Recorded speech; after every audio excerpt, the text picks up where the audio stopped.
What? Hello, it's Indiepocalypse Radio. This is me remembering to record. Hey, Stark's here. Hello, Stark. You're from issue I 23 am. of Factus is what we call it. That's the old 2 weeks off and you forget how to do it all, you know? Yeah, that's fine. Look, I mean, we're recording, hopefully. Yes, we're good now. We're all I hit here. start recording now. We're all good. Brilliant. We're doing it. Yes, we're We're finally making rolling. it happen. This is why podcasters have engineers, because engineers press the buttons for them. I'm Waste of time. Look, somebody's pressing a button somewhere, so Yes, it's me, but I we're got to do good. all the talking too. Oh. Well, I'll help you out with that. Okay, can you go back in time about a minute and a half and tell me to press the button?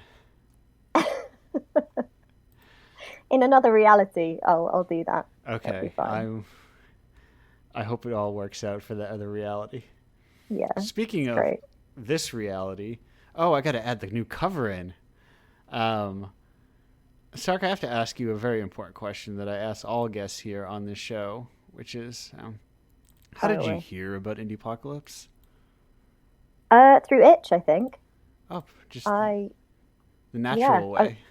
yeah. I was just cruising around Itch and came across it. I think I was looking at the game jams, just looking for something that might be interesting to do over, kind of over Christmas. And when I thought, oh, maybe if I have some time, I'll do something. And then I saw it and thought, Yeah. that's interesting. And then started looking through sort of some of the issues and the games, and just thought it was a really great idea. Well, thank you. I mean, it's something I think perhaps maybe you are more familiar with as a writer. It's a lot more common, I believe, in fiction, this idea of Oh like yeah, what in terms of anthologies? anthologies. It kind of goes way back forever Yeah. ago. No, absolutely, which is why. But look, I'm a big fan of like indie games. I'm a big fan of anthologies, but I'm especially a big fan of zines Yeah. and like stuff that's a bit more kind of DIY that isn't massively like polished up into a special kind of hardback edition. Obviously, those are great too, but Yes. No, um, I have a lot of hardcovers, nice hardcovers, and I also have my zine crate. yes, totally. So I mean, when I saw it as that, I was like, oh, such a great idea. Yeah, and it's just Yeah, I nice. love I it. have like a lot of them sitting around now. I haven't made my most recent issue because of reasons I couldn't go get it printed, but I have at this point 24 little zines floating around my house now. Or actually in a suitcase, I think, for travel. But I yes, sent someone. Yeah, they're just great to have around. I sent someone a zine today actually, just to cheer them up. And it's a completely insane one from some great comics people I know. oh, Um, perfect. Yeah, I got sent Koosh sent a bonus volume of like their latest proper release, not their minis, but they sent like everybody a second one to just like give to people. And I was like, oh, I don't know who I'm gonna give it to, but it's a nice substantial little piece. To just kind of like pass around. Although, yeah, part of me always wants to sort of hoard it for some unimagined, imaginary future date when there's probably going to be worth loads of money or something. But Yes. yeah. I've. It's a weird thing that I've thought about as I cataloged all my games, and I was like, how do I catalog all my comics? And I was like, these kind of weird one-off Kickstarter or just like things I bought at like a an indie comic show that are self-published. Are these extremely valuable or worth nothing? I love it. I know that's the thing. You never know. And I was reading the other day. I was reading a Mobius Yeah. graphic novel, just as sort of research for the book I'm writing. And I was just flipping through it, lying in bed, and then thought, I wonder if there are any more in this series. And then looked it up, and I was like, oh crap! Okay, it's actually worth about £200. Yeah. Uh, Mobius is like very expensive. He's some of his stuff is getting reprinted recently. mm. But I remember like, I'm gonna try out Mobius, and it was like $80. I'm like, well, I think you can get the Incal as yeah. like an ebook, so that's Oh, quite a good way to yeah, start off sometime. the Inkle is in print, but things you get like Airtight Garage, I think, was like That very was the one I was expensive. reading. Yeah, it's very expensive. Last I checked, it probably got more so. I know, yeah. It was, and then I thought, oh, maybe I shouldn't just be sort of like hefting this around the house. And but, no, it was great, and it was just really sort of nice flashback to that, you Yeah. know, limited edition um, comics and graphic novels and stuff. Yeah, Um, for the longest time, I imagine the price is going to go down, but it's my kind of very expensive piece was there was I forget who put it out. It was like Pantheon or some smaller press I think put out the Passion of Gengoro Tagame, and it was like I'm like, oh, let me see how much this is, and it's like $500. oh wow, But Fantagraphics is like re-putting it out, so I imagine it'll drive it down, yeah, which is I don't know, good. I suppose more people should read things, you know. yeah, it's true. I mean, sometimes I lurk around kind of eBay and places hoping that people might list stuff without really knowing quite how much is Yes. for. Um, the Not. town where my parents live is good for that because they live in a very sleepy little village in Devon, which is on the coast. And there's quite a lot of rich old people who don't really know. They're not really interested in that stuff. So Yeah. it's the type of thing they just, dump at a charity shop. No. Yeah. Um, Our my local thrift shop now has like I mean they've always had their little like encased things, but now they'll be like, wow, $200 value. Like they're just putting how much they'll probably look it up on eBay, yeah. and everything's rising in prices. Where my $6 jeans are now $15. They know which I ones are got the good ones. I got really lucky with randomly looking. I've been watching a sort of documentary on all the old like sampling and crate diving and stuff, Yeah. and there's this weird kind of it's kind of a pawn shop, kind of a just a random store. It's out in the middle of the countryside, um, and they've just got all sorts. And so I went there with a friend and just grabbed a load of like LPs and singles and stuff.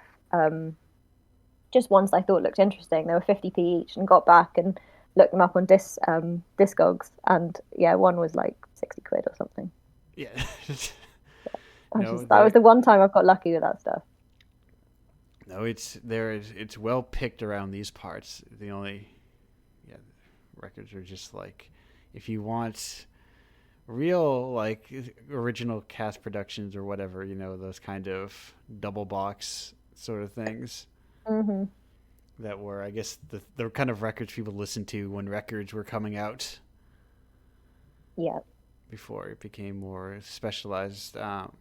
Important question about zines. Okay, so I saw this posited online that the idea that a zine, if you can write on the spine, it's not a zine. What Hmm. would you say? Yeah, it's kind of interesting, isn't it?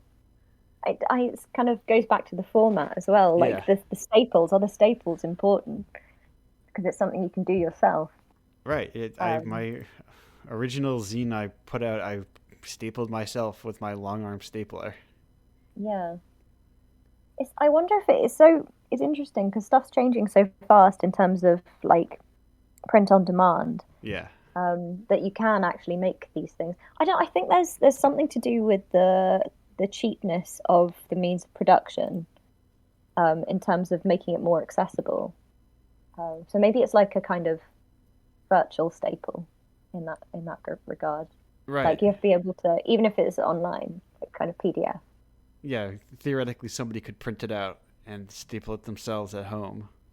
Yeah, but I think it's about um, the the means of production being accessible Yeah, to anyone, who has like a photocopier or a printer or whatever.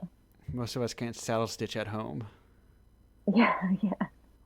Or maybe spend like a lot of people can't spend however much it costs to get 50 copies printed. Yes, Um, no, that's the benefit of crowdfunding. That's why, I mean, that's why I pretty much only crowdfund books because people are like, I need money to print the books. And I'm like, I know what you're gonna do with this money. You're gonna print the books, yeah. and then send me the books. I because I've got two novellas that I self-publish, Yeah. um, and which has been a really great process. But I haven't done printed. People say, "Oh, you can do print editions," and I haven't yet, just because the idea of like typesetting fills me Yeah. with dread. Yes. That's a, I'm not good at that stuff, and I just slap it. I'd be, oh, it looks fine, and I know that's not really good enough. So, if I'm going to do it, I want it to look good. Um, and Yeah. yeah, so I know that that's not my skill set. No, I had self-published a friend's comic like forever ago. You know, like the first trade, and it's like that was a lot easier because it's just images, and you just make sure Mm. all the images are on the page, and then they're good. But yeah, making it like the typography and everything look good is a little trickier sometimes because you don't know like what you're cutting off or like how much blank space you're going to have, and Or it's just like, yeah, just good fonts. Like I probably yes. picked the wrong font. Oh, I hate fonts because I don't know how to find a good one. I don't know like what is. I'm like I just type in good print font and then just say what the most people say. I've really just kind of like just went with. A lot of people said Garamond, so I was like, I'll use Garamond. It looks fine. I mean, it's fairly safe bet with those, Yeah, the standard ones. Your eyes aren't going to kind of rebel too badly. yeah. I'm not paying for a font. I'm not a millionaire over here. Oh, that's the thing when you find a great font and you're like, that is perfect, and you look it up and it's yeah, a You lot look of money, which it should be because you know designers worked on it and stuff, right, but it's like, exactly. oh, God damn it, I wish I had the money. Designers also worked on yachts, so I'm not going to buy a yacht anytime soon. One with really nice font lettering on the side of the name. Yes, yes. There's Sans serif. so much money all the way down to build those things. I'll call it the Garamond. Perfect. I mean, I bet there is someone out there, some rich typesetter, floating around with his little fancy yacht called the Garamond. I roll up in my little rowboat called the Comic Sans, Oh, the Comic Sans with the and D, part of where it goes on it holiday. looks very good in comics, I assume. A little weird for like a novella. Yeah, I mean, Comic Sans gets a lot of hate, but I mean, it's actually quite an easy one to read. Yeah. So, So I mean, for I don't know. for like a medium perhaps that's designed for children might benefit from Comic Sans, Yeah, but it's just I mean, I can't talk. I mostly write in Times New Roman, and there's this thing the with default. writers. Yeah, well, people say, if you're struggling with writing, just change the font. And sometimes I try that, and I'm just like, no, I hate it, and then have to immediately change back again. Um, but I'm trying to the book I'm writing at the moment. I've switched over to a little media PC type thing that doesn't have the internet on it. So, and it only has like Ubuntu, and that's all sort of open office stuff. It has different fonts, and it's freaking me out a bit. Oh yeah, But yeah. I've classically only used like because I'm cheap. I say, do I want to pay for Microsoft? No, I'll just use Open Office, and I think it defaults to like Arial. Really get into the weeds of default word I know. processor font choices. Just type everything in Notepad. It doesn't give you a choice. Yeah, I mean, maybe this is why I find because when I'm writing interactive fiction, I use ink mostly, Yeah, and I find it really addictive. And maybe part of it is just a different font. My brain is like, we're doing something different now. This is great. yeah. It's the I've been seeing a little more ink lately, or things that I assume are ink because they they work out the same way where the text scrolls downwards, kind of Mm, creating it's an interesting approach because it's sort of like as opposed to something traditional IF or Twine or other sorts of things that have like discrete pages. Ink sort of creates a story, at least in the games that I've played that use ink. yeah, I mean, have you ever experimented with it in sort of like the back end, how it's written? No, Because no, I've never that's used it. no, I mean, it's that description is quite similar. It's kind of a continuous file, sort of. Okay. You can link them together, but um, you kind of just sort of write top to bottom, really, rather than separate kind of. I mean, you obviously can have separate files if you've got a really big thing, but a Right. lot of my short things are just top to bottom, and Yeah, it's funny. I tried Twine, and I just didn't. I mean, I just didn't get on with it as well. It's I think it's just purely personal preference. Yeah. Um, Ink just sort of seemed to click with me when I first started using it, which was only in 2020, I think. So I Yeah. haven't actually been using it that long. No, I mean it's that's the rise of kind of low overhead or low code base game makers is that you don't need to like, oh, I'm going to try to make a game. Well, I've got to learn C++ and or C sharp, and then you spend your year learning enough programming to learn how to make games, and a real pain to do all that kind of stuff. Yeah, no, I'm not. My brain is not for. I can do some very basic programming stuff, but that's as far as my brain goes with that. I think it's not in the right formation You're right. to get it. But Ink is great because it's kind of some very basic stuff, and again, like you said, it's free. Like the tutorial is online. It's all free. That's how I taught. That's how I learned how to do it. I just taught myself, Yeah, and yeah, it's great fun. it's the benefit of those kinds of things. I mean, theoretically, some of these, I imagine you could just like make even not on your own computer if they're browser based. You could just like, hey, I'm using a library computer and I'm making games on that. Oh yeah, I guess. I mean, Ink.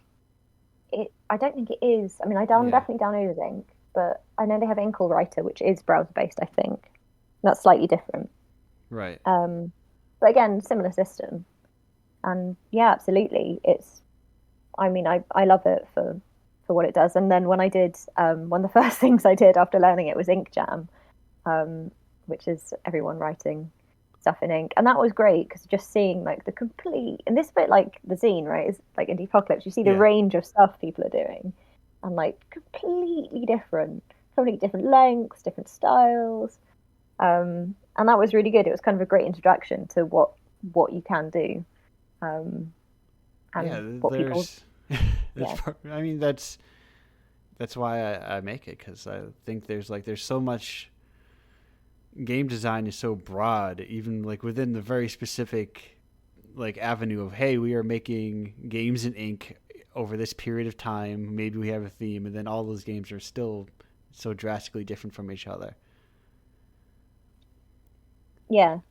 I always still have real fun kind of looking through the various jams, and I couldn't do it this year, but I'll try and do it again next year because you kind of meet quite a good, nice community doing it, and it's really fun to kind of play games, and then it kind of became part of my evening routine for a couple of weeks, like going on, checking out what was new, commenting on it and stuff. Yeah, Um, and building like is that what do oh, you spend a lot of time trawling around for games, or do you kind of get play stuff that comes to you like from as submissions? no, I basically play stuff that comes through submissions, which ends up being increasingly like it ebbs and flows, but usually it's a lot of Yeah. games. And then like I'm like, oh, I've played enough games. And then I also I got to do it soon. At the beginning of the month, I because I commission someone and I hand pick a game each month. Yeah. I kind of go through my giant list at the beginning of each month to find something I like. But Oh, cool. yeah, I also my spare time.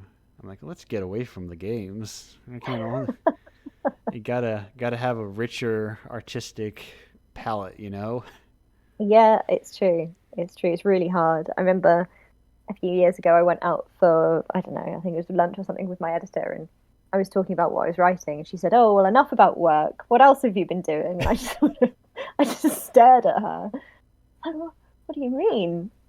I don't, I don't. This is before I'd started Yeah. um, writing, doing so much games writing, and before I was working on a couple of particular projects. So I just had to just look at her, and I was like, oh yeah, there are other things, aren't there, that I should It be doing in it's my very life? easy to get caught within your little like hole and then be like, "Oh, wait a minute."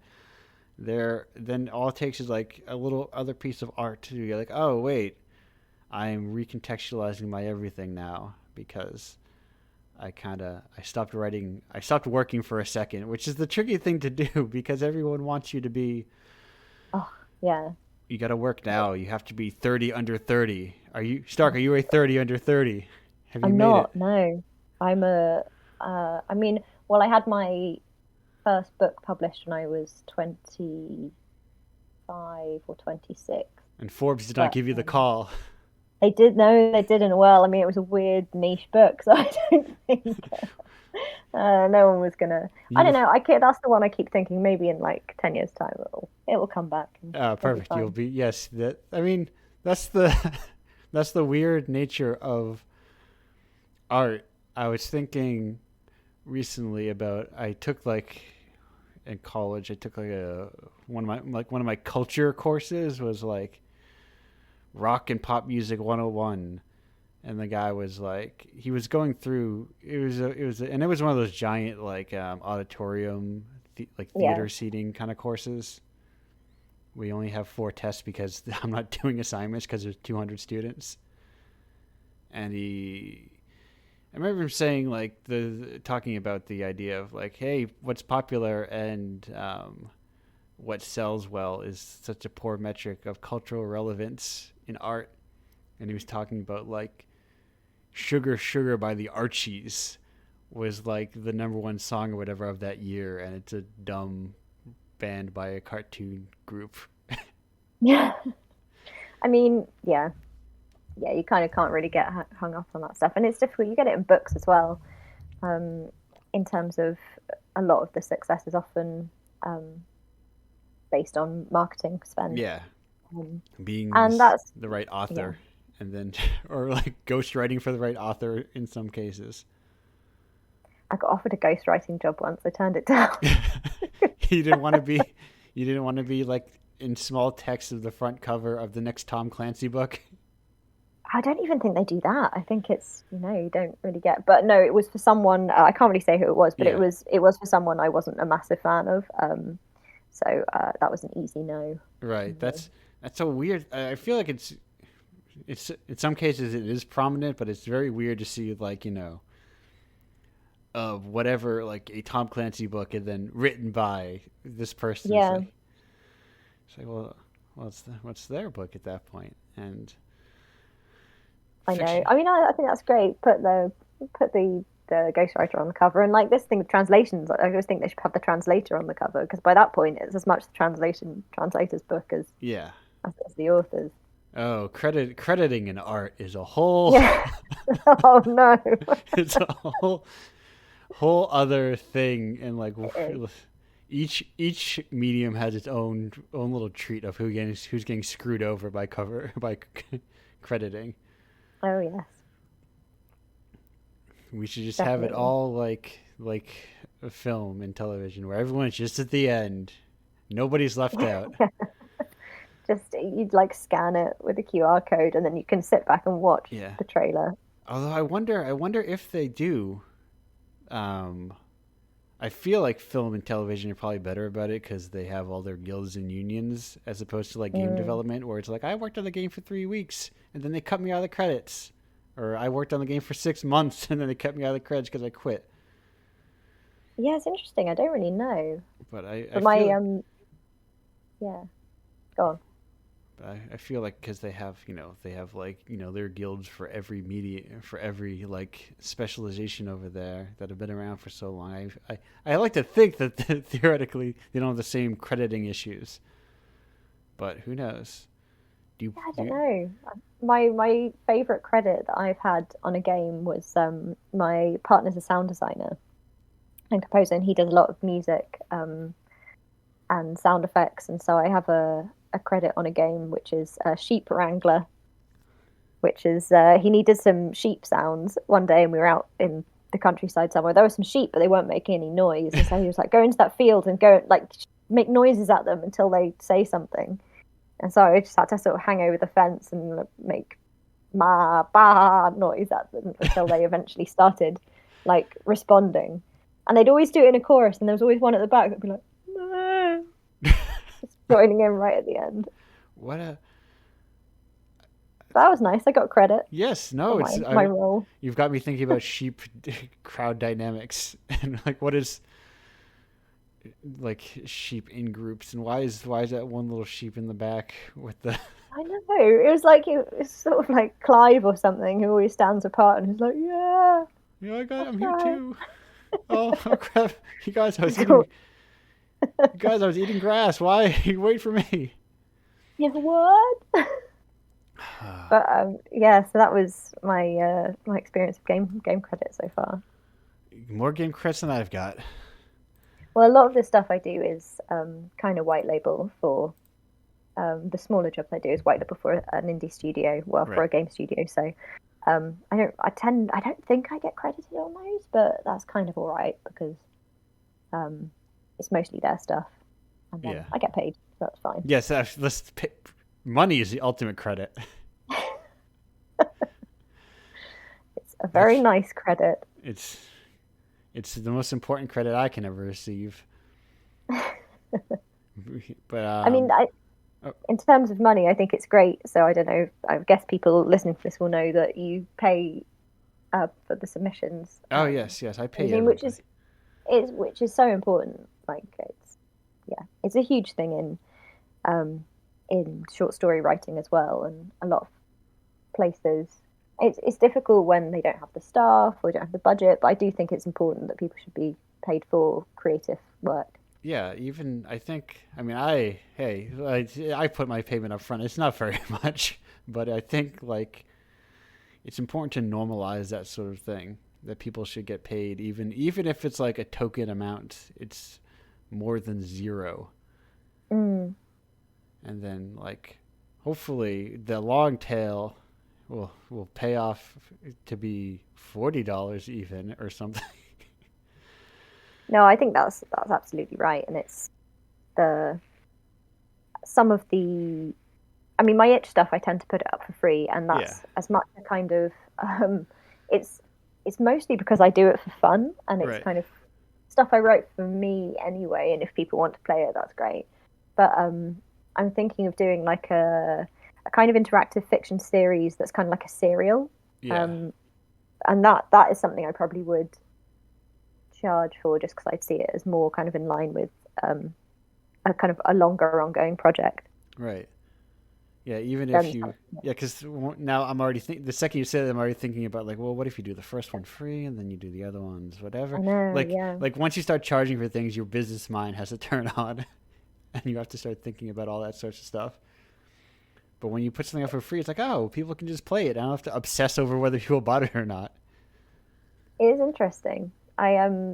Yeah. Sometimes I drop the. Well, I had a sale just now actually over Christmas on the books I sell, the self-published ones, and Yeah, because I put the price up, I thought no, because I had the price and it was quite low, and I was like, okay, no, I'll put the price up, which meant that when I did have a sale and dropped it to 99p, it was it seemed like a good deal, I guess, and yeah, then loads of people tend to pick it up at 99p. Whether they read it or not is the other question. So yeah. That is the that, tricky thing, yeah, yeah, it's like great that it's on the Kindle, but because you can't like they need to read it so they'll buy the next things you do, so that they'll tell. Listen, yeah, independent publishing is a true it is hard. it's a But it's true treat. yeah, but this is when it's like, so great to have like a community because Yeah, for every 20 people that pick it up because it's 99p or whatever, you've got one who's in it for the long haul or will tell other people about it or will buy it for a friend or and that's where its community comes in really comes into its own in terms yeah, of independent publishing. yeah. I feel there's a sea change coming where like right now we're in like we've been you know Disney's and the like have basically bought their way back into the monoculture, so we're all living in that monoculture world right now. But I see like every other day people are just very very restless and very sick of it all, and like I feel like there's maybe an independent not a boom I guess, or like there's going to be like another, it feels like there's like an indie exodus again coming where everyone is just like, well, we got to do our stuff again. I've been online too long. I'm sick of being online. And I hope so. I mean, I hope it across all genres as well because Yeah, I often some of my favorite films are often like the work of a director when they're just starting out, and they have to be really resourceful because they don't have much money and they don't have much budget, but they get to do some slightly crazy stuff, which they maybe can't do if they've got like a studio looming over them. Right, And the same right. with games, and the same with books, and the same with music. But if you Music's much better for it, I think, in terms of independence. Yes, yes, it also definitely has the benefit of being kind of having no language barrier, more or less. Yeah, But yes, its own but problems, obviously. yeah, yeah, it's you can get the vibe of music if you don't understand the language, but it's harder to do that with like a book when you can't read it at all. Yeah, yeah, and it's true. But And then localization. yes, yeah, Insane. that's a whole other thing where it's like, I listen, this punk song is in Korean, but I can't understand Korean, but I kind of get what they're going for, you know. Yeah. But Oh, I wish we had that with books. But Stark, we are approaching the end of our time here. We're gonna head to I can't break. believe it. Oh, I've just whittled on at you about. Well, we've covered a lot of ground, I guess. Yeah, yeah. And listen, we're just here. We're just here to chat. This is a real chat show. Kind of just. It's like you said. You got to build the international communities. And you do that by just kind of making people aware of one another. So then I love eventually, it. can people be Yeah. like, oh, that person, I know them, and it helps where it can. But anyway, we're gonna go to break.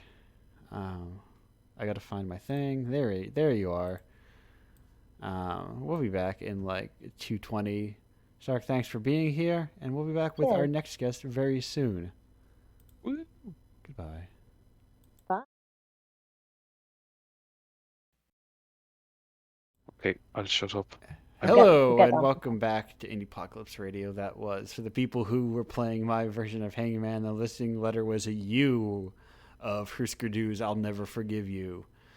I uh, I was watching a stream, or had a stream on the side, and one of the streamers' names was Zen Arcane, and I kept thinking the person was saying Zen Arcade. And I was like, "What? That rules!" But no. And then I was like, "Is this name? Are they named after the seminal 1984 Husker Du album Zen Arcade?" And probably not. Zen Arcane sounds like a wizard thing. We are here with our next guest, also from a game developer, also from issue 23 of Indiepocalypse, with "Give Me Strength."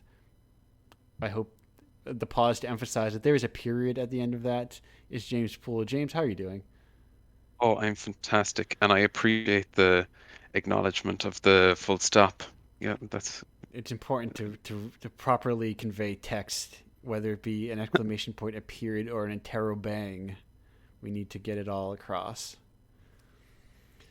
Now, it's James? like it's kind of like a you say it with the kind of give me strength.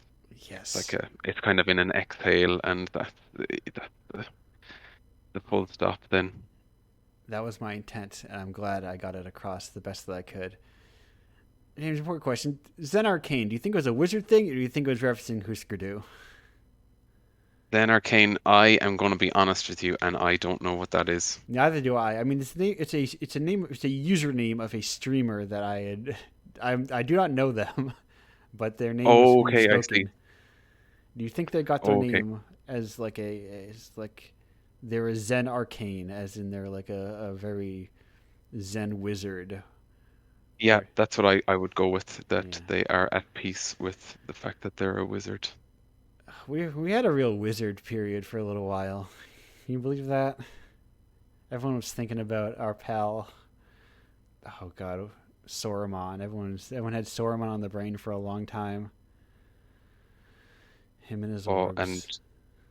But yeah, that's I, again wizarding. That's yeah, I'm not even sure. I'm I'm personally, before we get to the important Indianapolis question, I have to air a personal grievance that can you believe in all of our time the internet spent permutating on pondering orbs, I never once saw a pewter wizard, which is in my mind the peak orb wizard. Oh wait, actually, James, I important question: do you have pewter wizards in your neck of the woods? well, I think I'm on a different part of the internet because I don't have a clue. And see, in my mind, pewter wizards are like a staple of roadside like stops that have like knickknacks and stuff in them. And they have like, here's trail mix, and here's our stuff we can buy souvenirs, and some of the souvenirs are little pewter wizards. Okay, Okay. I will. Now I feel like I'm losing my mind. But James, how did you hear about Indiepocalypse? Um, I how oh God, how did I find it?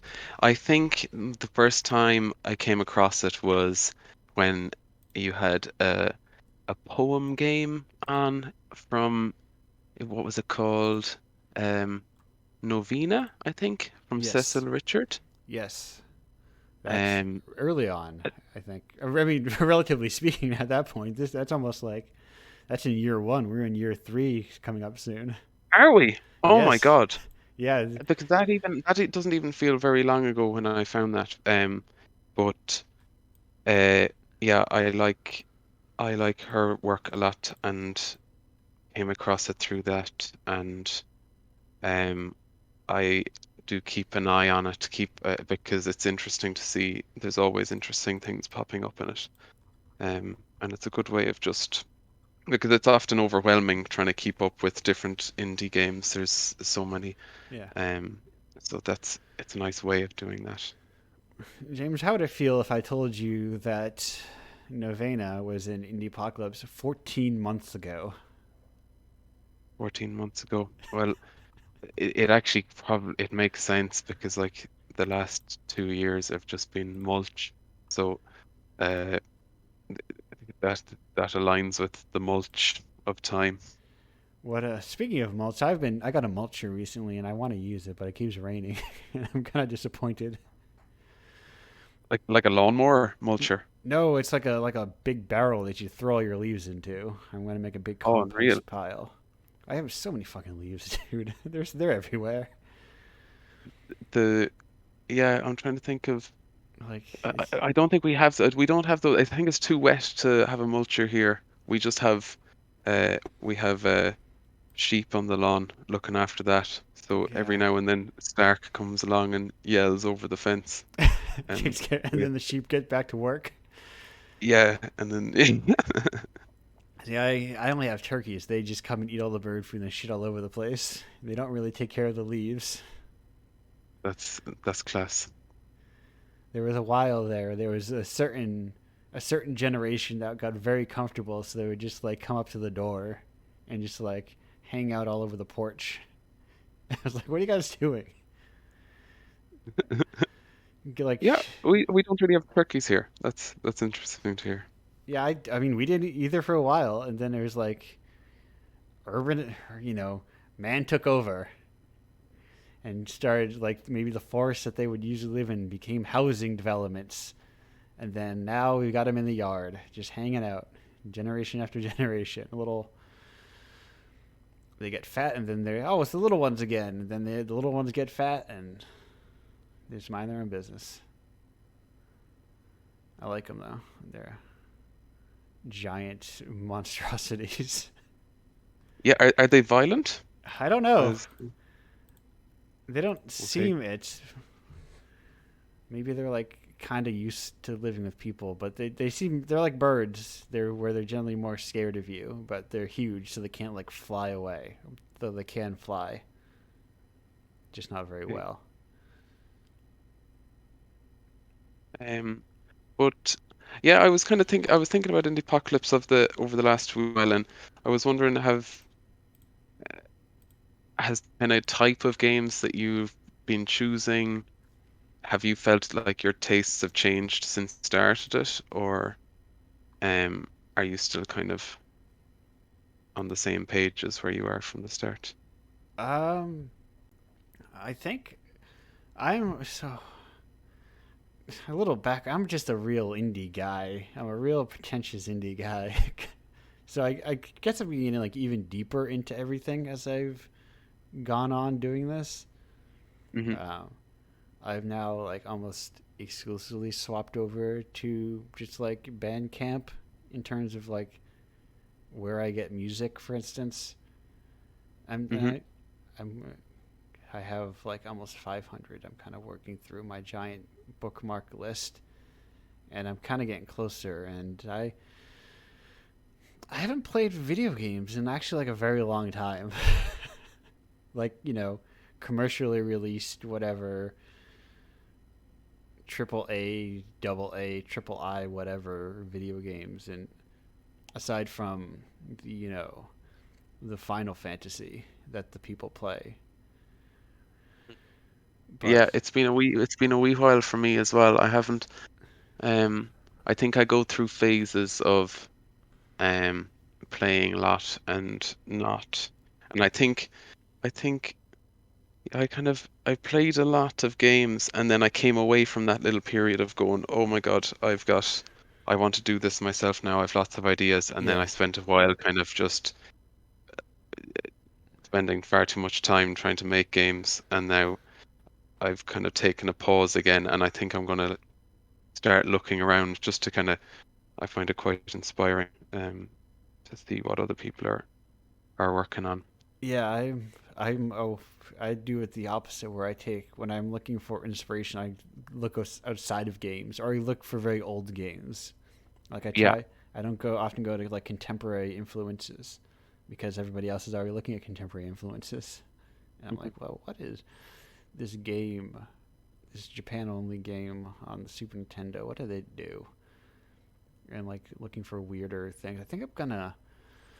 I'm considering opening up like I had this idea when I started my the RPG Maker Exquisite Course, which is booming, bloating almost, of full of people joining it, which is a nice thing because there was like nobody for a long time. Now I've got like 12 people. I was like, this is fun. I had this idea when I started it that I want to like commission or like do like boutique games in RPG Maker, but like a PlayStation version. So there's kind of this weird intangibility to it, and it's not just like an exe that somebody can trade around. But that's just me. Yeah, I kind of played with the idea of for the last game um uh that was in Indiepocalypse.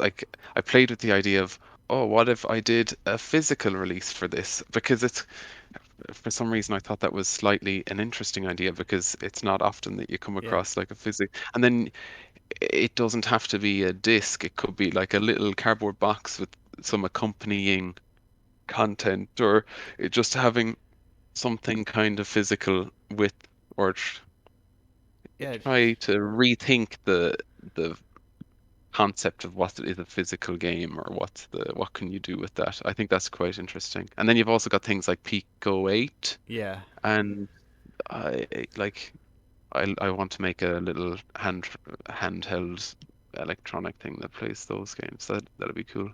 James, I got good news for you. You can make a physical version of your games today. It's there's nobody stopping you.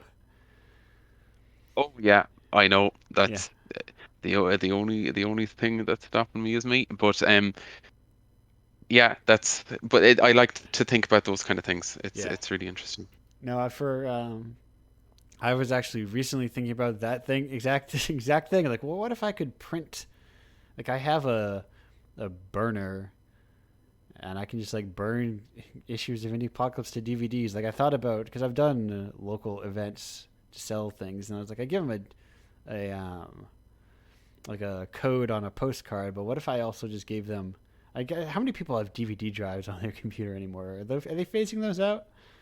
Oh, no one. And that's Yeah, that's why also you need to get creative with yeah. You how have to get a what USB what is. stick. But even that is difficult to get onto some computers now. So uh, you kind of have to like give some kind of a. Oh, remember those little telescope things that you look into and you see Yes. stars at the other end of the telescope? Like you do that kind of thing, and except there's a game inside it. That is the medium for your game.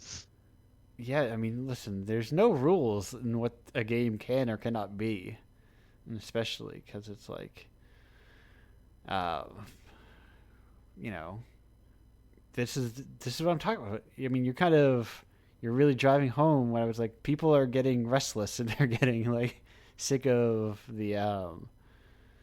the commercial approach to art and games and everything. And there's going to be a movement to like increasingly abstract. And I think this is all it's all coming to head, you know? Hmm.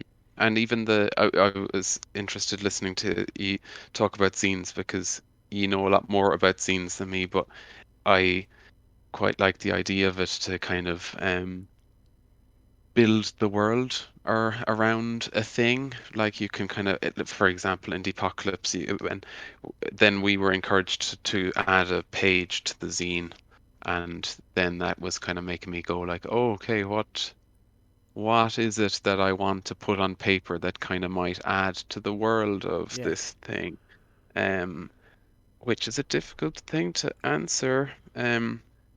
And there was a music festival near us, like a DIY music festival, like in town. It was called Fail in Agrena, and um, they it's just a bunch of people making it happen for no money, and they made a newspaper to go along with it. And it's like, oh, and it had a load of cool things inside it, like classifieds and just interesting pieces, and it adds to the universe around the music festival. And Yeah.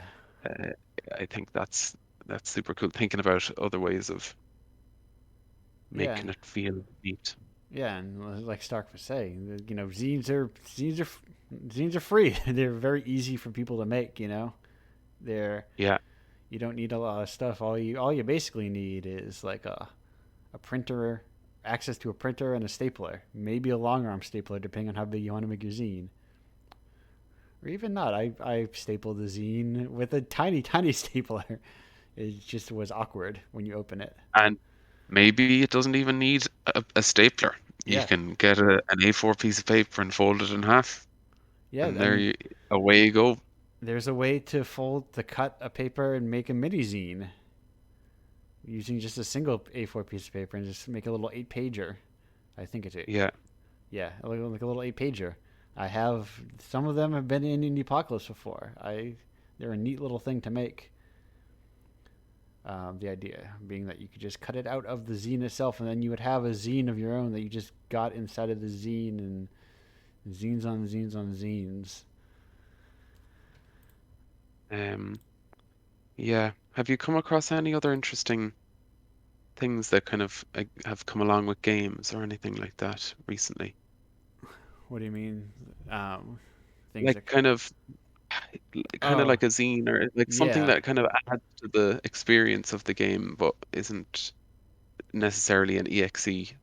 I'm not sure because I haven't. You're running up against my issue of I haven't played very many games. Ah, yes. And approaching, 3 years at this point. But because it's just kind of taken all my. But I feel like there's something I don't. I'm trying to think if anyone submitted anything like that. I feel like I would have remembered it if somebody submitted something. But then I feel bad because I feel like I'm also forgetting something at the same time of something very obvious that people like, ah, yes, it's that thing. This exact thing that somebody had submitted is this kind of cross media whatever kind of thing. I came across something. This is kind of random, but Yes. I came across something that was interesting um recently that there was this town that also was having a music festival on, another DIY thing, and um they set up around the town, they set up tiny little radio stations playing different experimental music, and one of the days was you walk around the town, everyone was given little FM radios, and you walk around the town and you're given a map of where the different stations are, and you have to kind of explore the town. And when you get to different points, you can tune into these weird sounds, or they might be telling a story, and then you have to kind of piece things together. Um, I th I th I think that was a really interesting Yes, thing. I'm thinking about that now, and I'm like, oh, ooh, I, There's so many things you could do with yeah, it potentially. yeah. There's so much just like, yeah. I'm getting very, for one of the last games I even ever made, I say because it's been so long, was like a radio tuning game, Hmm. and I used like a mouse wheel as a radio tuner. It was a spy thing. It's on my page, I think, still. I made it for as a game jam with other people. It's cool, but there was like this kind of repurposing of analog media and kind of like, well, there's something tactile, so like you said, to a newspaper, to a radio station, to something that has can only exist within a location. Yeah, yeah, exactly. And there's you kind of have to tune through the different frequencies, and it all sounds like mess. And you've got like static coming in and out, and all of this is just in the air. Oh, very cool. Yeah, yes, yeah. Now this getting ideas. I don't know what they are. I don't know what they are, but I'm getting ideas.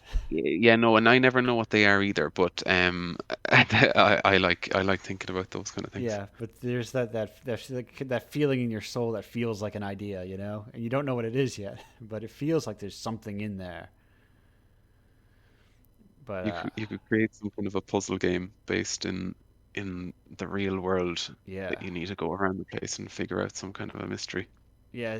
At this point, like I have so many things. I'm very much I want to do a gallery show, in 2084 or whatever, when you can do gallery shows again. Or I guess this is the Mhm. U.S. Nobody cares anymore, really. People are just sick of it. And you can probably do a gallery show tomorrow. And they'll just tell you to wear a mask. But What are you going to do with your gallery show well, in 2084? I'm thinking, well, I can just have like I can blow up big covers and just have people like play games, like have like a kiosk with a nice cover over it, like a nice poster of each cover, and just have people go through the issues. Because Hmm. I feel like, especially like in a in a gallery space, people would have a very specific impression of like what games are, Yeah, and my goal with Indiepocalypse is to make like no, those are not what you think games are not what games are. It's like you think games are Fortnite in the way someone would think all movies are Marvel. yeah. I kind of I thought about doing the yeah, along with the physical thing, I was thinking about what would a gallery show be like for Give Me Strength, and if you've played it, it's quite like this audio experience of Yeah. going around listening, and just to kind of throw different.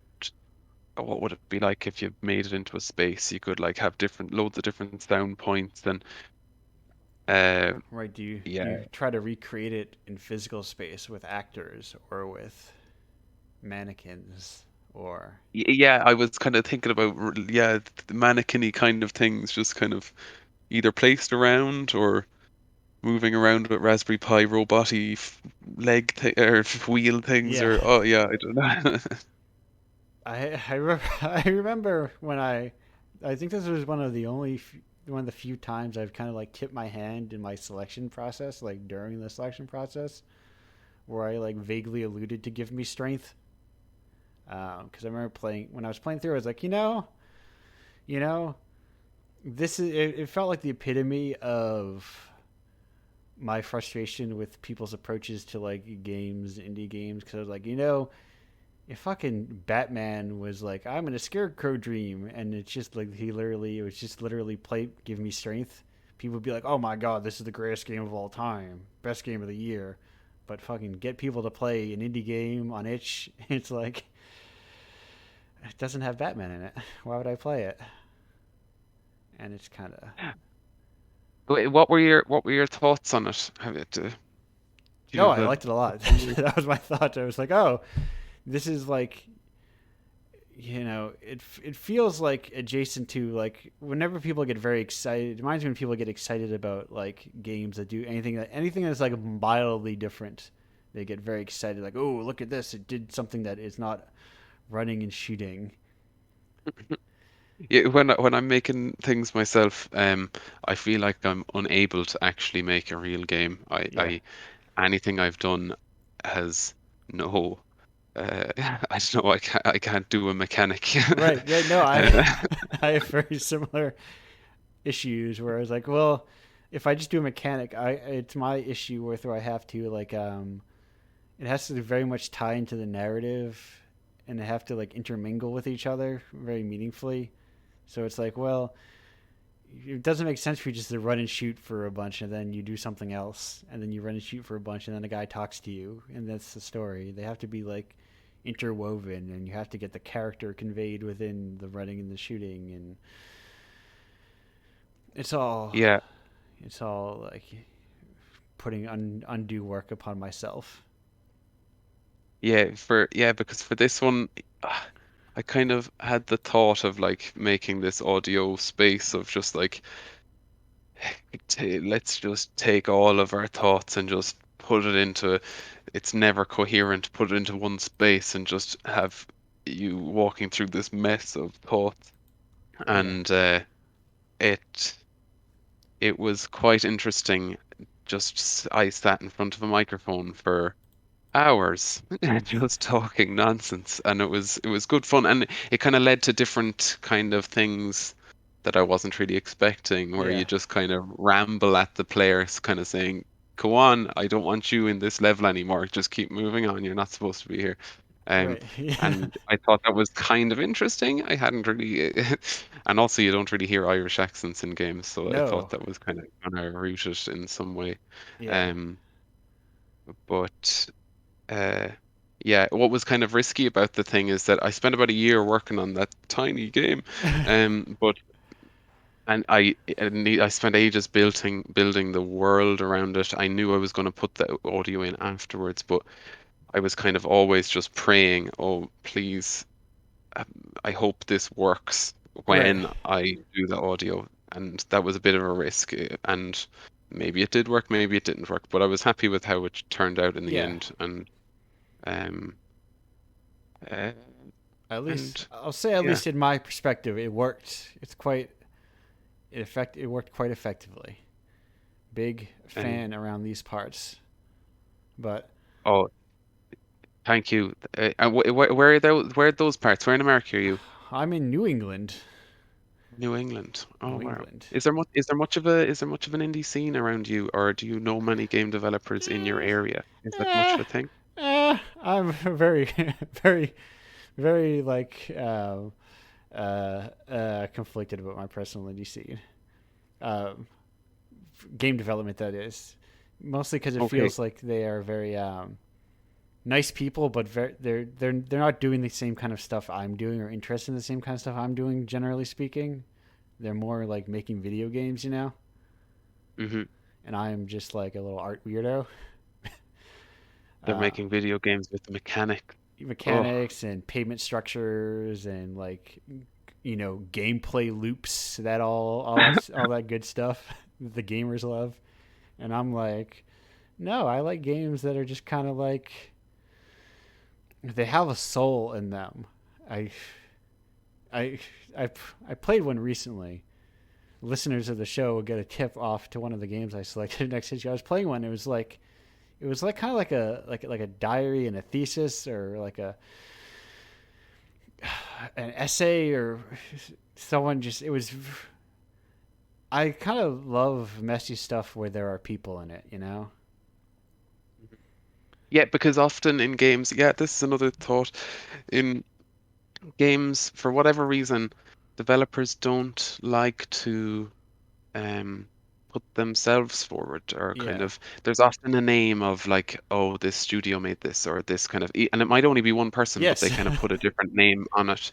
um and whenever I see something that I really like, a book, a music, or a game, I'm always wanting to go like, who who is the person who made this, or what was their process, what were Yeah. their thoughts. Yeah, And there's that a lot. was also kind of part of why I just put myself in there, and I wasn't like, oh yeah, this is actually just me. Hello, I'm talking to you, the player. Nice to meet you. Yeah, I've never, yeah, there's a lot of game studios with names and logos and everything. They're just one person, which is like, but why though? Why not just use your name? It's And like yeah, if people don't want to, then that's also right. very Yes, very yes. fair. But People have I always said like nom de the connection. plumes. Mm. I like to feel who made the thing. But there is like a lot of it feels like that weird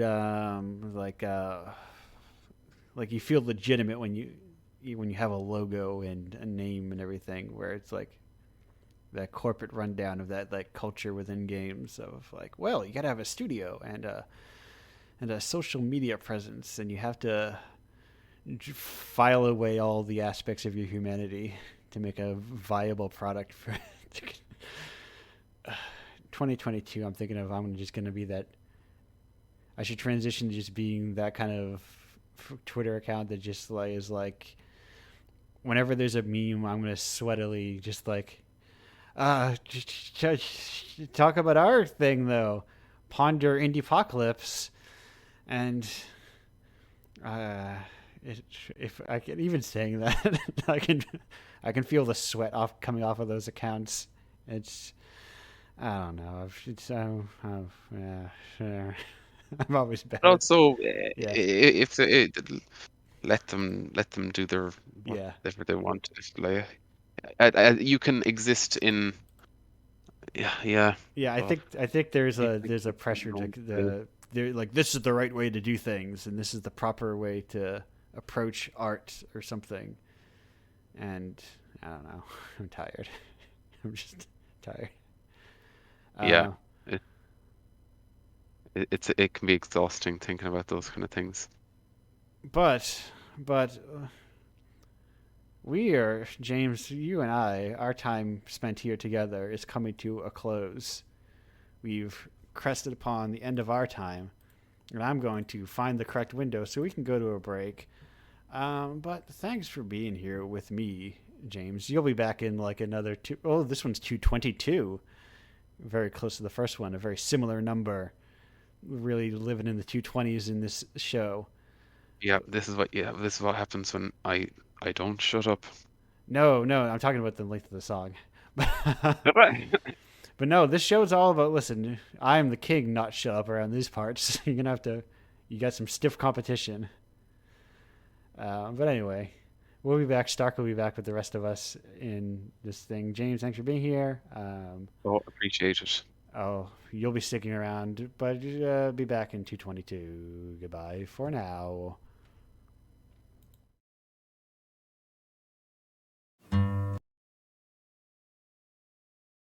Welcome back Oh, to Indiepocalypse Radio. That was Elliot Smith with Between the Bars. We're back with our guests, and I think they have a lot of questions ready, all prepped up and ready to oh, go. heck yes.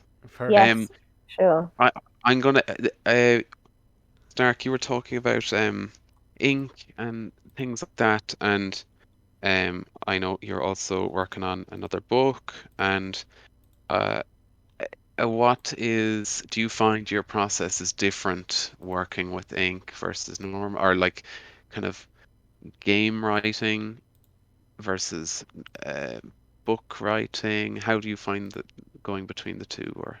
Oh, this is really interesting, and it also feeds into something I was going to ask you about, which is Whee! um, which is kind of use of first person um, in games. So, I mean, a lot of my books I tend to write in first person, sometimes first person present, first person past. It's just kind of what I default to.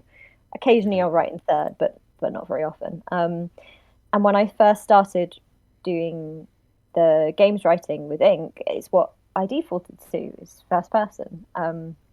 And I didn't really realize until I kind of showed some to people that a lot of games writing kind of happens second person. So like, you walk into the building, you pick up the Mhm. lamp and stuff. And I don't know, maybe it's just me being a bit obtuse, but I kind of prefer using first person because I like to be immersed in a story. And um, I don't know, sometimes I find second person kind of breaks the immersion a bit. And there's certain things that kind of have always put me off sometimes. I always try not to. I try to avoid repetition. in the things that I'm writing. So like repeated choices, or if they're going to repeat, I try to rephrase them. So you've got a sense that you are kind of fully in the story. So in that sense, the kind of like material of the writing is quite similar across books um, and games, but I don't know. I love writing interactive fiction just because it's so much quicker. I can sit down and I can write a piece of IF in, I don't know, 8 hours or something. Whereas a book, it'll be over a year easily, more than a year, usually about a year and a half, beginning to Why, end. why is it shorter? Or is it just a shorter amount of text that you're writing as a smaller Yeah. amount of text? Well, I mean, I haven't written any massively long IFs yet, so mine are usually you can play through them in about between, I suppose, 5 and longest one maybe 15 minutes. Hmm. Whereas a novel is 95,000 words. Yeah. So it's a kind of longer, slower process And overall. Yeah. the like when you're um creating choices and stuff, do you kind of just let those choices, do you let yourself go mad with those and then end up that one sends you off and you've got various endings like completely different from each other, or is it kind of you kind of go in the one direction but you might experience it in different ways, or ha- Oh yeah, it's yeah. it's interesting because I mean, I've been thinking about this a lot with interactive fiction, and I think I kind of want to write some which completely go off piste and just will take you off in some crazy direction. But um, I don't know. A lot of the time, I think the choices I write in are slightly smaller, and I don't know. I think they're not. I try not to. I don't know. They're not really choices in the sense that they actually kind of change the game. It's more like the illusion of choice, but it's kind of as long as it is in keeping with the narrative of the story. I think that's kind of what I try to think about more. Um, Right. It's and sort of like if, as you are the reader, where traditionally in a novel you would have the novel guides you along how you interact with like an open space, but with a piece of interactive fiction, it's more like, well, I would have the option to look at this or this or this. It doesn't change the end point, but it changes like how you get there. yeah, I guess that's right. And I'm like, for better or worse, I am a pretty linear writer. I'll think through things linearly. Yeah.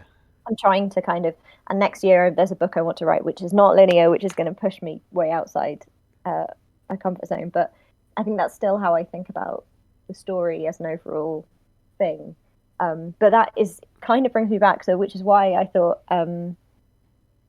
what you were talking about was so interesting in terms of like the audio spaces would give me strength because you've got a kind of stream of consciousness narrative kind of happening there where people might kind of find their own story and their way through the thoughts. And I just love that because again, like I don't think you hear first person that much in games, which is why, yeah, I was going to sort of ask about, did you consciously try to order things, or did you find yourself like self-editing, or coming up with a certain way you wanted things to be? Yeah. Yeah, and I I spent a lot of the first kind of couple of months figuring that out and what kind of a shape did I want it, or why was I doing this even. Um, and then I kind of went, as I started off by just writing down loads of things, and I kind of started to notice different kind of topics amongst those maybe.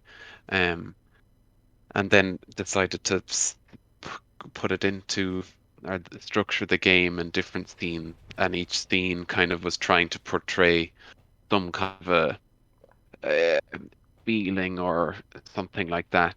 And the first one might be just random noise, random. Oh, where are my keys? Oh, I forgot the toast in the toaster. Um, but then it I as I was working on the game, I naturally found myself thinking about making the game and oh God, how am I going to release this? Is it going to work? Why? Um, why am I doing this? And then the game kind of naturally ended up. There might be a scene about oh, I don't know what I'm doing, and all of those kind of thoughts, and I just kind of let the game go in that direction, and it kind of ended up being about the creative process in a way of, oh no, it's going really bad this moment. Oh, it's actually fine. Um, so It's a I think, reassuring thing endpoint for the yeah. yeah, yeah, everything will be fine in the end. Um, so yeah, that's kind of how I went about it. It was an interesting thing to do, I think. It's you were talking before about sort of using pseudonyms and using your own name, and I think it's definitely something. I mean, I my name is a pseudonym, and I actually write under. So I've had 7 novels, I think, published now, but under 3 different names. And I love it because I don't know. I feel like it gives me a freedom Yeah. uh, to do something in a completely different style, um, and it probably wouldn't make much sense to a lot of readers that I'm the author of, the various books. Um, some of them are much more similar to others. But writing something first person in that sense and from such a sort of personal point of view is, again, it's something I'm interested in, but I haven't worked up the courage to do it yet. So massive admiration for that, Right. But definitely. that's also quite interesting, just the different angles of because giving yourself that kind of a pseudonym does the thought of the freedom of it is quite liberating. You don't have any kind of you're just Right. It's almost doing like your thing. like a musician is like, oh, this is a different band, even if it's like the same core people. It's kind of like, well, this is in this one we make like ambient music, and in this one we make ska music, But it's like, it's like you delineate yourself from like, hey, this is what I do as this person, or I want to try That's something that's new. always yeah, it's always how it's made sense to me. But obviously, it's some people are kind of happy to do things under. And I mean, I I wish I could write more kind of personal stuff, and maybe I will. I have got something I want to write, but again, it's something I'm working up to. Right. Um, No, it's much easier to put on different kind of hats and do do the other stuff for a while. Writing personal stuff for me was purely a lack of imagination. And not true, but yeah, I, that's I think you'd be surprised at how many people cannot imagine themselves very well. no, wait, what exactly. do you mean? Or like even like, oh, I'll write personally, like, oh wait, or they write personally and then find themselves, oh, turns out this is rather shallow. That I think isn't that the terrifying thing of writing personally? It's like then you have nothing to say. Then what do you have to say if you have nothing to say about yourself? Yeah, But I think, I suppose. sorry, I was just going to say, I think that's the sort of being able to articulate even Yeah. your internal thoughts, and this is what's so great about stuff that is stream of consciousness is you'll kind of find these patterns. I don't know if it's the same with you, but occasionally when I read something that is kind of coming straight from someone else's thoughts, there'll be something that really resonates with me, and it's like, oh shit, someone else thinks that too. Those little moments of like kind of fireworks of recognition, even in really mundane stuff. I love that. It's kind of going back to what you're saying about games with a soul, kind of recognizing the person behind it. Yeah, yeah. Do you ever have you ever do you like the author Neil Gaiman by any chance? Yeah, I have read quite a bit for Neil Gaiman, but yeah, it's an amazing He just imagination. he said something at some point that like when you feel like you're making something that you're walking down the street naked, uh, that's when you've done something that will resonate with people or that's yeah. And I thought, okay, that's my even if I feel like this is absolutely silly, um, I kind of believe in this, so I'm just gonna do it. It's a really good way of thinking about it. Was it a Goethe quote, which is only that which comes from the heart alone will win the hearts of others to your own, There you which go. I quite like. But it's again a similar thing, and it is difficult sometimes when you're putting stuff out that you kind of, like you say, you kind of have to forget the end of the creative process. You kind of have to forget what something is becoming. And when I find myself slipping into thinking about the publishing process and how is the publisher going to pitch this, what cover are they going to put on it, what readers going to think, it's for me it's kind of poison. I have to try and stop thinking about that because you view something as already finished rather than something that's evolving naturally.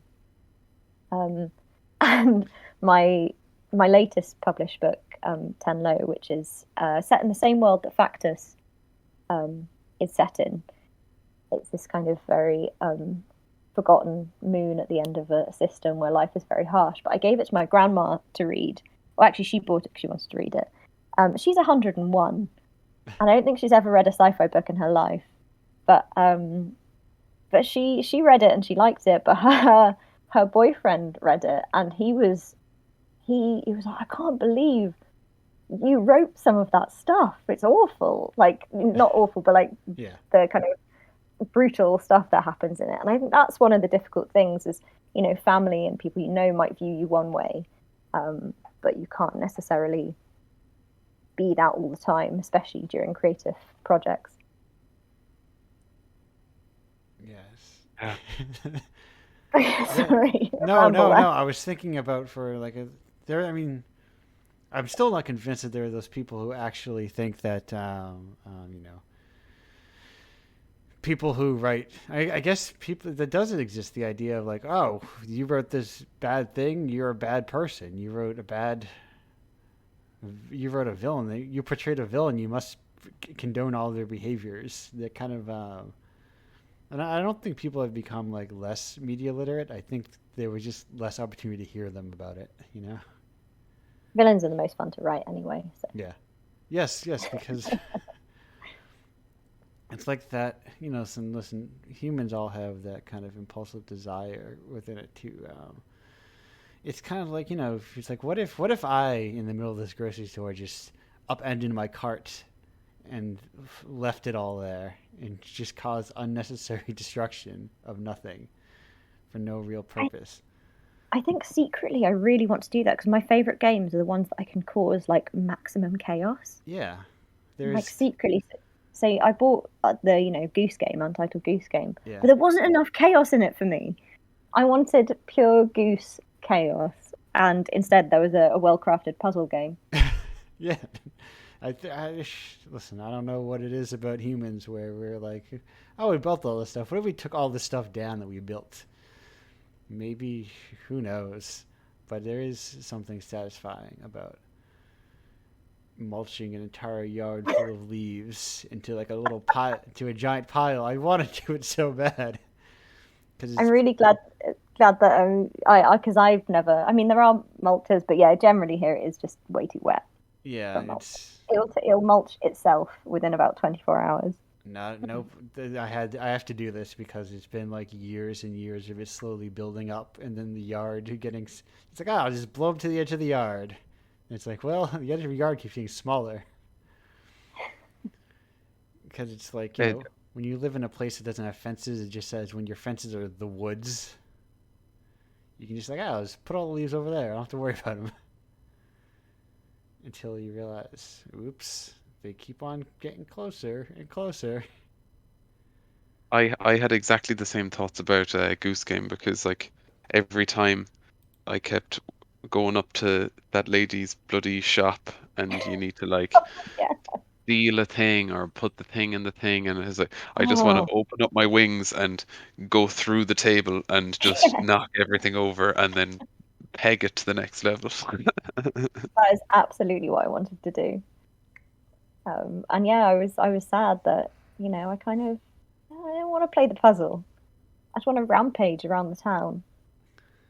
Yeah, there's.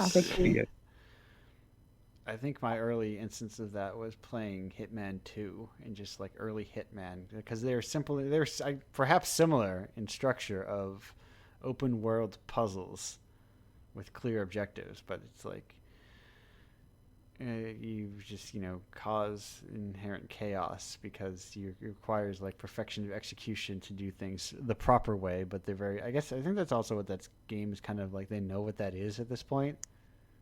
All Mm. these years later, that's what people enjoy about them. It's kind It's of interesting. Yeah, the the game. One things. of the games I'm sorry, go on. No, I was gonna say the idea of the expectation of like there's the avenue that for people who are good at them who are playing it one way, but a lot of people who play them are not actually perfect stealth assassins, and we kind of blumber our way through things. Oh, I'm terrible at games. I'm really bad at playing them, and I think this is so probably why I like the chaos. Um, and I don't know, my favorite games, a lot of them are ones that don't involve any shooting or having to do stuff quickly or with any skill. So I love stuff like Dear Esther and What Remains of Edith Finch. It's kind of from a storytelling perspective. Yeah, that I'm exactly the same, and that's why I don't make mechanics. Well, I can't because I can't do things quick. But yeah, just kind of slow games that are kind of interesting, and also I like short games that are kind of they Yeah. might only be like 15 minutes, but they're quite different and they resonate in some way that you can remember. It's like, oh, that was a neat little moment. Yeah, yeah, I'm glad you say that. It's nice to talk about games which aren't kind of massive undertakings of time. But are there any games in particular in terms of when you started that are kind of touchstones that you look back on or stuff that inspired you to start writing games? There was there was one game called Kids. Have you ever heard of Kids? It's like maybe um I think it's 5 or 10 minutes long, maybe 15 minutes It's going long, to and you're be just very hard to search. oh, it's the most or the least search engine optimized word ever. It oh, I can't I'm going even to make a remember note who of this. did it. But it's like this small Oh, okay. hand-drawn Yes, I found game. it. Um, I think the website is playkids.ch, It but is. it's this Ooh. hand-drawn game, and you're just controlling this massive crowd of hand-drawn people, and they're just in these situations that you're not really sure what's going on, but it just is very visually pleasing because there's just people going in all directions. Um, and that was, I think, a bit of a touchstone. Um, and kind of games that had little defined chapters to them that you kind of play a thing and then it goes "Doo," and then you move on to another scene, kind of like a theater play or something like that. Um, yeah, I'm trying to think. I can't. They're the only things that come to mind. There was a. How did you? Oh, sorry, go on. No, no, no. You can continue. I'm looking something up as well. Oh, I was just going to say, how did you? What did you first start working on them in terms of? Was it something you were sort of writing first, or playing around with the sort of not mechanics, but the mechanisms of of the game? I think I started. Yeah, I started with a notebook and I was just writing down. I'd sit down, bum in seat, and I'd go, okay, I'm gonna what comes to mind right now, and I go blah, blah, blah, blah.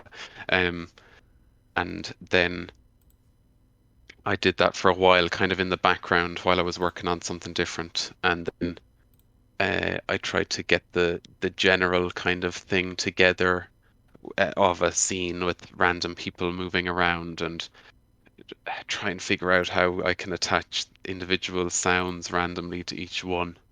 And it took a while to kind of get the kind of because each scene has a slightly different interaction with it. It took a while to get those together. Um, to like, okay, what do I for this kind of a negative theme? How do I want to portray that? And then, for example, that one was kind of like, oh, when you're in a pit and everything's kind of feeling crap while you're working on something. You kind of feel like you're falling, or you're underwater and you can't get up. So then that kind of would inform the scene of there's just loads of lads falling from the sky and they can't really control what they're doing. Oh, it makes me want to sort of experience it as like you saying in terms of live. But then when you were talking about it earlier, I was envisaging it not with mannequins, but almost as like a silent disco where everyone's got a pair of headphones and they're all getting. You kind of have to walk up and stare people in the face, and you'll get like a thought Oh, I like back love that. to you. That's class. That's kind of what I was That's imagining. great. When I was like, "That's what I want." So if you can make that happen, please, that would Yeah. be great. I will definitely, because I love thinking about those things. And messing around with Raspberry Pi computers and stuff to do things like that. Yeah, I'll go do that next week now. Ah, cheers. It's funny you mentioned because I actually just saw like 2 minutes ago somebody had made a Pico 8, like with controllers and everything. Yeah, it's people have been doing it, and you can buy them, I think. But I'm just kind of, if I'm going to do that, I'm going to try and make it. I refuse to buy a prepackaged one. Right. Yeah. But if I'll ever do it, I don't know. I leave that to Um, you. That was way beyond my skills. Yeah. But I love. Okay. Yeah, I love the talk of the physical release stuff as well. It's a lot of fun. have Yeah. you ever thought about the your work around books? And I think like that's you're creating the world, and I think the interactive fiction, as you said, the one that was in the Indiepocalypse was kind of as a part of the world of Tenlo. Um, that's kind of an interesting idea that you can create these interactive fiction things that expand the world beyond the limits of a book. That's that's neat. Yeah. Have you ever kind of thought of anything beyond that again, even, Well, this is what or I was anything sort of steady on? thinking. It's kind of what I was thinking about with the when I said earlier I might do a kind of I don't know how this will work a serialized interactive fiction, and it would require some kind of file saving. Oh, well, I have to think about that later. Yeah. But that would be interesting because it would be kind of an interactive fiction set in the world of Tenlo, but potentially allowing people to make decisions that would let them see different parts of that setting or that world, or make decisions for the character, which would make sense narratively, but would potentially take things in a different direction. So that's kind of something I want to play around with. Not sure how it's going to work yet. But I like the idea that it's serial, and so it's maybe coming out once a week or once every couple of weeks or something. Right. And it's the continuation of maybe choices you made, a few months ago, something. Yeah. Oh, holy moly! I like that. Yeah. Like it's yeah. I wonder if there is like how much serialized interactive fiction there is, or if there is like a It's possible there isn't because it doesn't work, but I mean, right. I'll find that out, I guess. Yeah, I mean, someone's got to find out it doesn't work before it doesn't work. Yeah, Someone has to blaze that trail. yeah. How about you, James? Is there anything particular that you're kind of aiming for with what you're working on next? I don't know, to be honest. Oh, fair enough. I spent maybe the last 2 years kind of jumping from project to project, and I'd finish one and I'd already know exactly what I wanted to do with the next one, and I would go straight into that, and then I went straight into Give Me Strength, and then that took a year, and then when I finished that, um, I think I'm still in this little moment of trying to figure out what I want to do next. Um, so I'm playing around with different things, but I'm not really sure uh, what that next thing will be. But I yeah, I hope it'll be something interesting. I think it's really valid to take these moments of kind of sitting and letting everything brew, because I always think the way it feels to me when I've written something, it's like I've got this big like chest or trunk full of stuff, and then I plunder it all and use it, and then the trunk's a bit empty. Yeah, Kind exactly. of need to shut the lid and let it fill up again with other Yeah. things and conversations and stuff you've read and stuff you've seen um, and I've kind of been in the same place, and it's been really hard to write. It's been for the last. I found the early part of the pandemic actually quite good because I kind of enjoyed knowing that I didn't have to go anywhere. Hmm. Um, but then after that wore off, it has kind of crept up in being quite difficult to let your brain kind of relax enough to be in the creative space. So yeah, taking time to let things percolate is something that I've been trying to do as well. I think everybody's idea suit, well, not everybody's, but uh, people's ideas suitcases were full to the brim, and just we needed time. And then when we were given time, we were like, oh yeah.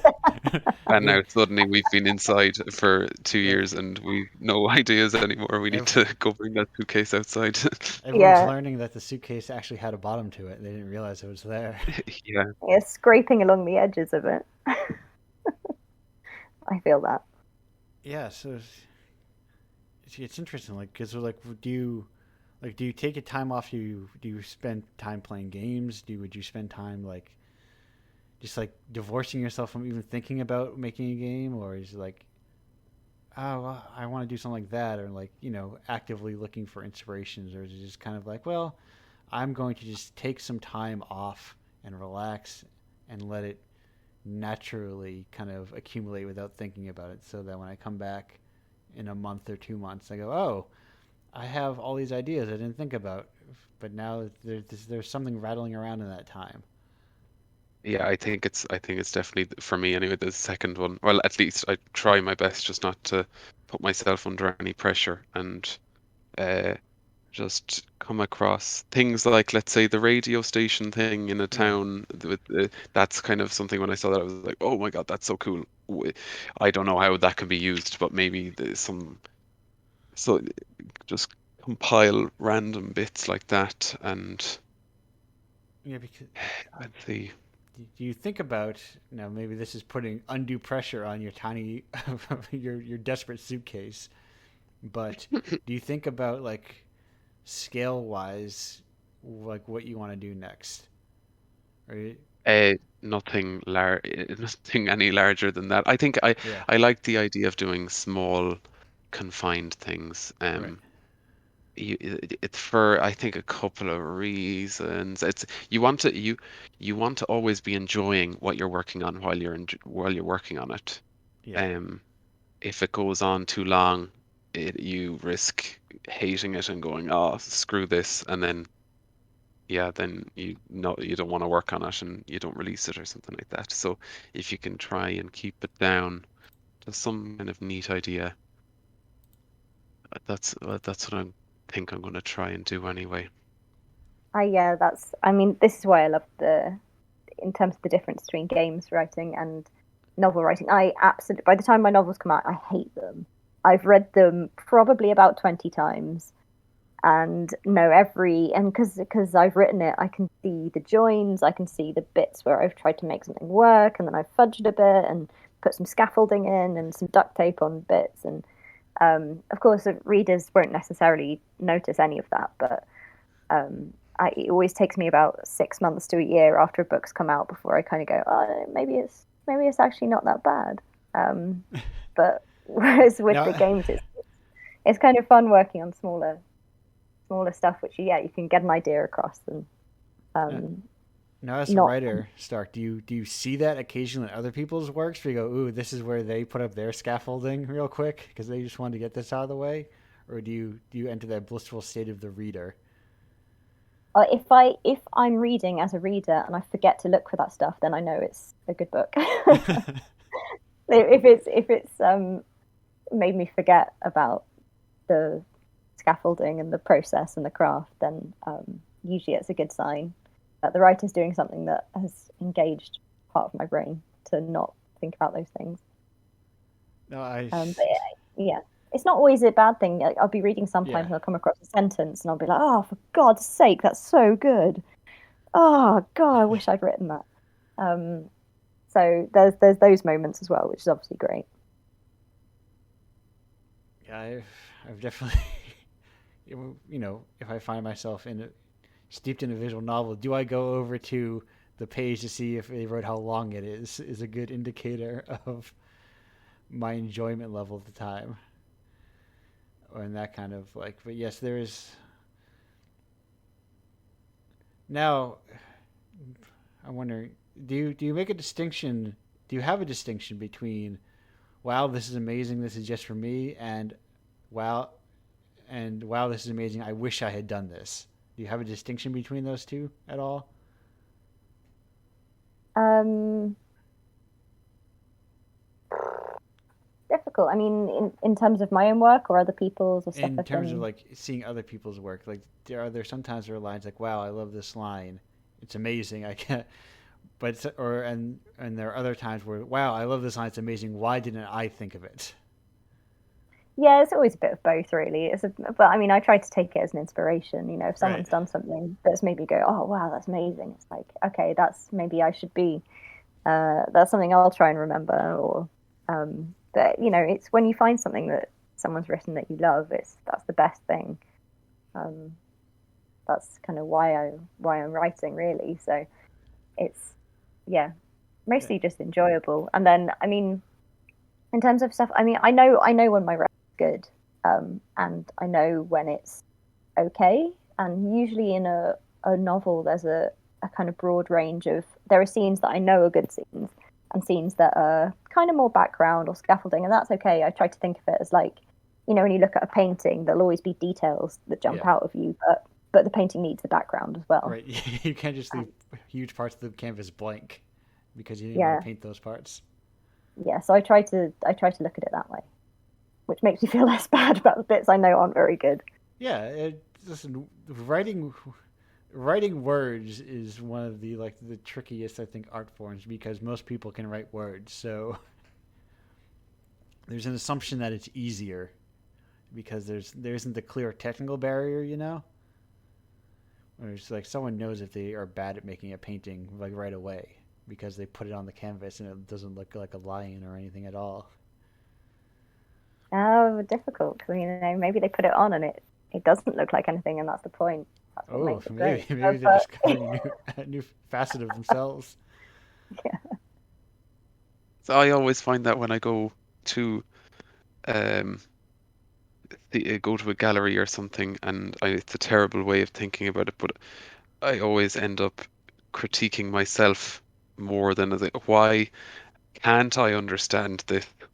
Uh, oh, what am I missing here? Oh, I, I, I, I as opposed to like, oh, this is interesting because of that, or yeah, But I don't know, that kind of that kind of thinking is also just like a gift writing wise, because you can then kind of go so deep into character and thinking, and it's always the thoughts are kind of linked together, so you can then go down different avenues with it. So but yeah, it's a really interesting point. It's like what do we see when we look at things, uh, in terms of our own thoughts, or like nothing exists objectively. Yeah. yeah. I I'm doing mean, my best just to kind of like look at a thing and be like, oh, yeah, it's just what am I taking away from this? Like don't even try and think of what they were trying to get across, maybe. And maybe I might get to that conclusion anyway. But just what do I like about this? and even sometimes recognizing that you're missing something that they try to get across is can be a bit of success in the work itself, because it feels like that there is something there that you're not getting, rather than Yeah, maybe the point is to confuse you, and then you're doing a great job. I've. It was a very liberating feeling when I realized that I don't have to have a solution to all art, and that sometimes I can not understand something right away, and then it can percolate, and then maybe I'll never understand it. But the idea of like, oh, you don't have to come away from like watching a movie knowing all the solutions. And Yeah, I mean, I love it. I love it with books and with games. If I don't, I love anything that kind of pushes me off my footing a bit. I think I know where I am, and it kind of right, you you don't need to come yeah, out the end of every novel being like, oh no, here are all the themes. Here's everything laid out for you straightforwardly. You don't need to do a book report, as it turns out, for every piece of art right away. Yeah, yeah, exactly. Which is really fun with some of the indie games because a lot of them are kind of by nature not unfinished, but kind of more vignettes rather than things tied up with a neat bow on them. Yeah. There's right. There's a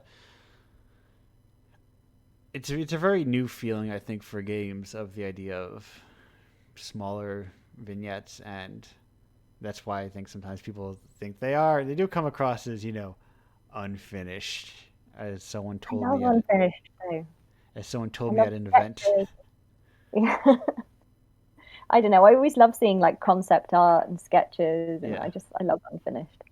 I think it's fascinating. And sometimes Yeah, people can just jam on things and like sketch at things, and it doesn't need to be perfectly polished, and you can see room. Sometimes you just need to finish things. You can't spend forever on them. Oh, totally. Yeah, stuff is only as good as you can make it at that particular time. Yeah, and You have things. to let it go. What's do you is there much of a game scene where you are, James, in terms of what's are there other people making stuff, or is it kind of a broader like online community that you're uh, involved with? there definitely is a community in Ireland, and but I kind of got into games, um, in the last 2 or 3 years. So it was kind of as lockdown kind of hit. Okay. So Yeah. there definitely is around, and there are some fantastic developers, but I Yeah. haven't met too many myself. I don't there in my immediate area there aren't too many people that I speak about game development to as game developers, um, which is fine. Um, but there are lots of other artists and lots of people doing different things. So I try and kind of see what other people are doing with different like performance art or music or uh, random things, and that is kind of what drives me. And games are still kind of I feel like it's an unexplored thing Yeah, in Ireland. Like there's kind of you never really see Irish culture in a game in weird ways. So I feel like that's kind of something that I would like to draw on, or how can you kind of put present something that isn't normally in games in a game, and then people are like, oh my God, this is real. What? I don't. No, absolutely, and like representing kind of environments and um, just yeah, things that maybe are kind of for you every day, but putting those in a game and letting other people kind of uh, go through them as well can be quite fun. There's a super dumb. We came up with this idea one day in my house, and we spent about 2 days laughing about this thing. And there's like this car culture in Ireland, that I've kind of never been interested in, but it's always just been around, and people love cars, and just there's this specific competition where there's a cone in the middle of the road, and all the cars just go spinning around the cone, and they love that. Um, and just we made that a game. And there is no game. You press a button and your car goes around the cone, and the phone gets really loud and just like vibrates loads, and there's lads just yelling at you. Um, and people, when we released that, people just couldn't believe, like, oh my God, this is a game. We can This is a thing we can download, and it was fun just to see people in Ireland go like, whoa, what the hell? Because yeah, but yeah, I don't know. I'm off on a tangent there, but No, I love it. I mean that type of thing is especially in kind of social groups as well when you see people responding to it and and playing it is so interesting and fun. It's what I always loved the kind of WarioWare kind of games for. Yeah. The kind of little, short, quick, chaotic, like ridiculously fun in a group. Yeah, and there's just I'm a big fan of lads yelling at you while you're spinning around in a car. I think It sounds great. there's the minutia of life that doesn't get explored in games as much as it does in other art because they take so long to make, or the belief is that they take so long to make because they have to be so long. When really you can just make a game about spinning around a cone. It totally reminds me. There's a thing in Devon, near where my parents are, which is tar barrels. I don't know if you've ever heard of it, but it's I basically where you haven't. put. It's where people put a flaming barrel of tar on their head and then run into the crowd. And it starts off at 6 p.m. with the children's barrels, um, and then the kids run around with the flaming barrels of tar. And you can only do it if you're third generation of villager in this particular village. That and no one can carry a barrel if you're not kind of you don't have the heritage there. But it's absolutely insane, and there's no health and safety. And suddenly you look around, and there's just this guy just barreling down at you, this flaming thing on his head. But yeah, tar barrels. Maybe I should make a Oh, game about that. oh my God, that is I've never heard about that, and that sounds absolutely amazing. It is Um, kind of and great. presenting that to the world as a game, and then Yeah. That's the thing. I never even thought about it in that context, which is Like what's so interesting about what you're saying. I wonder if that is like that. There is an avenue of like here is, you know, what if you can do that, and you're Irish WarioWare, and then you run a tarbell, make sure it doesn't fall off your head. How do you wait? How do they strap it to their heads? Is it like a strap, or they No, they have hold to it? hold it with a pair of big gloves and, I and hope. some rags on their neck. Oh, yeah. It's How yeah, impressive. how big is the barrel? They go up in size. The children's barrels are quite small, Oh, that makes and sense. then Children are quite small. yeah, it goes up to the midnight barrel, which is quite large, and that's the one that goes off at midnight. They set fire to it then. Now wait, no, that is unbelievable. I'm going to be looking this up after this. no, no, no. Where over in those islands does caber tossing come from? And do the islands just like throwing big things around? Yes, is my answer to that. I don't know. Caper tossing. I need to Google what that Or is is. that? What Oh, comes to okay. mind That's for caber one? tossing is Scottish. Yeah, isn't that just like throwing a big log? Yeah, it's just throwing a big log around. Ah, yes. Our version of that is at summertime. I think it's like a welly toss, and Yes. there'd be like a yeah. Is there like a welly filled with concrete or something like that, and you throw that. And whoever can throw it the furthest on the road, it's like happens in the middle of the road on a festival day.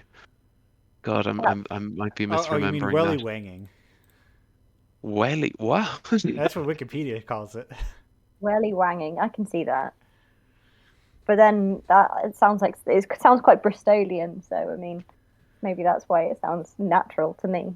Maybe that's As if maybe it that's would ever where be a maybe natural that's where thing. the wanging comes from, and over in Ireland they could just call it throwing. Do you think anyone's ever made a cheese rolling game?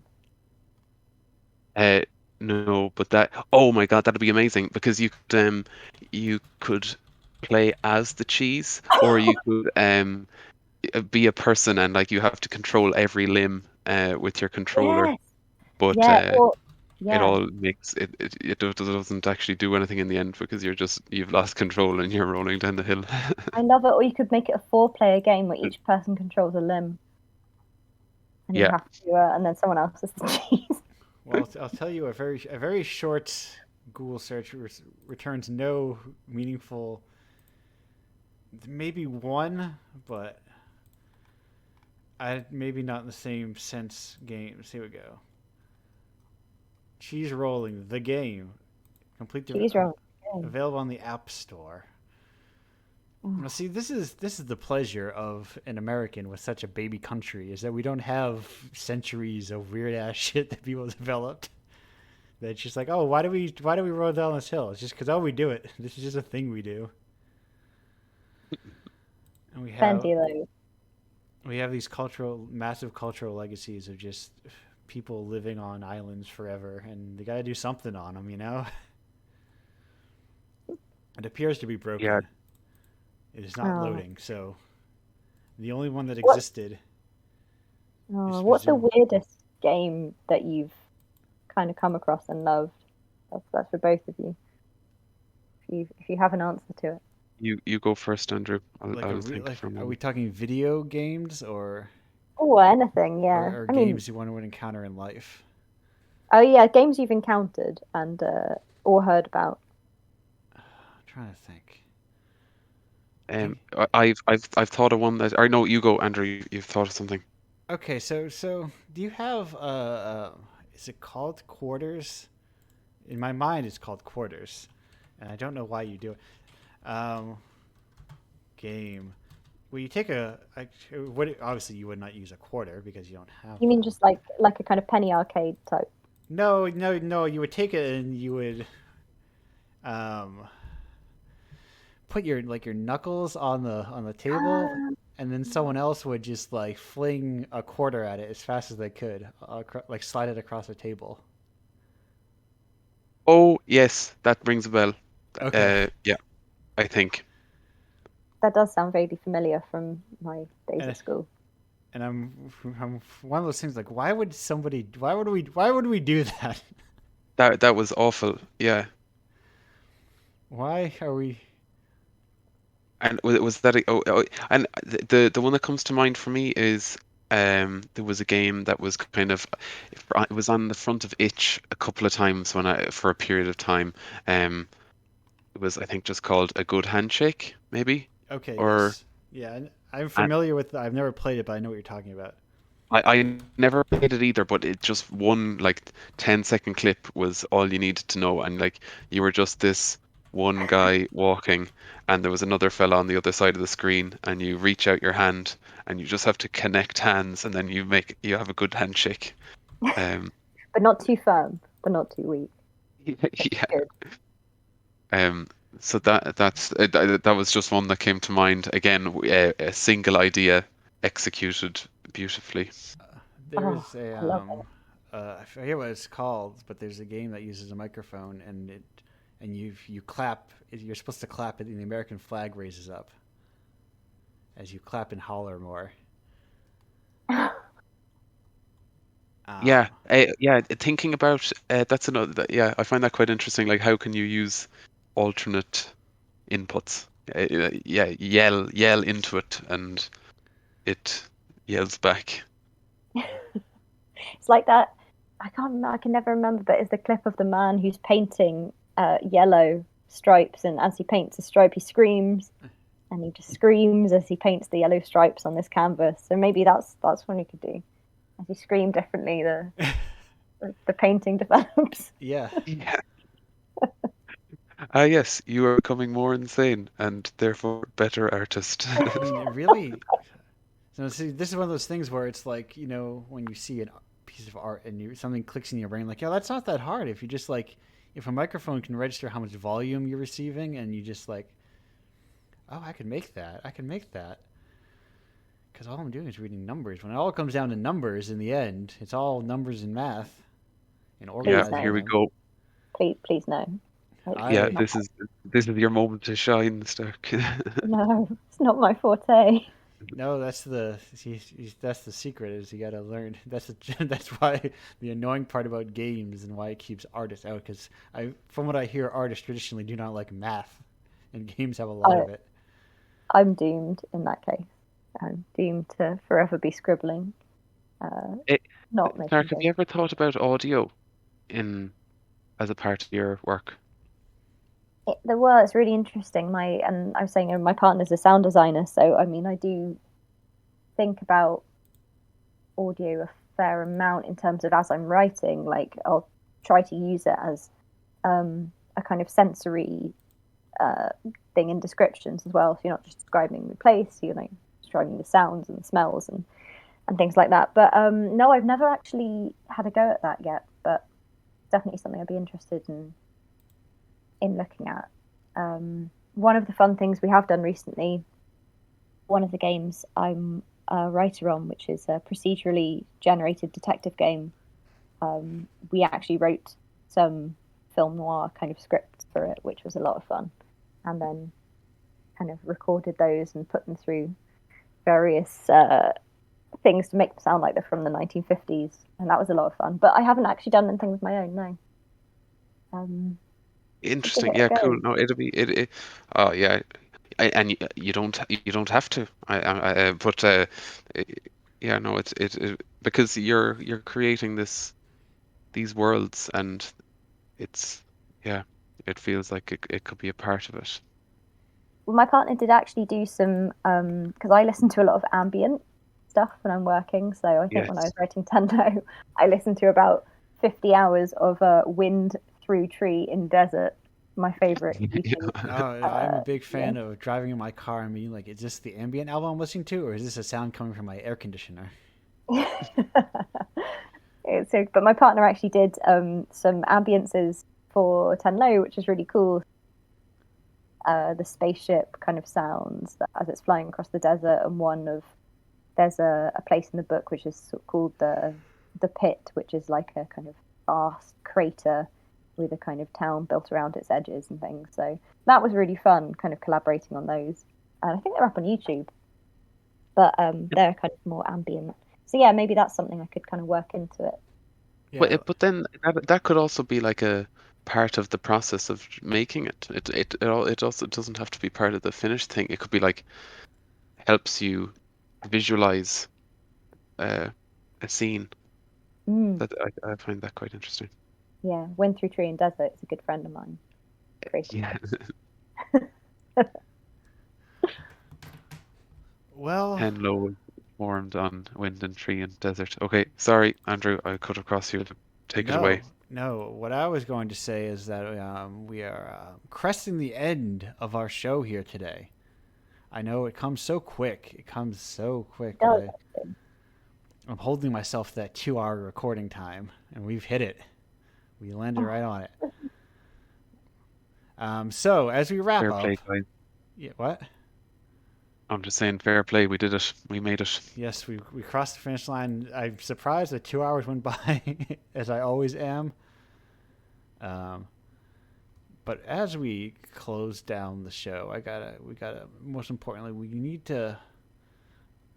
Oh no! See, the problem with listening to things is sometimes you instinctively are going to say the things that they say, because it's just like it gets hardwired into your brain, kind of like you pick up slang just from listening to people. Because anyway, what have you got to plug? We're gonna start with James. James, what have you got to plug and promote? No, I haven't thought about this at all. I have nothing really. If you want to Where play the game, where can people um, find your games?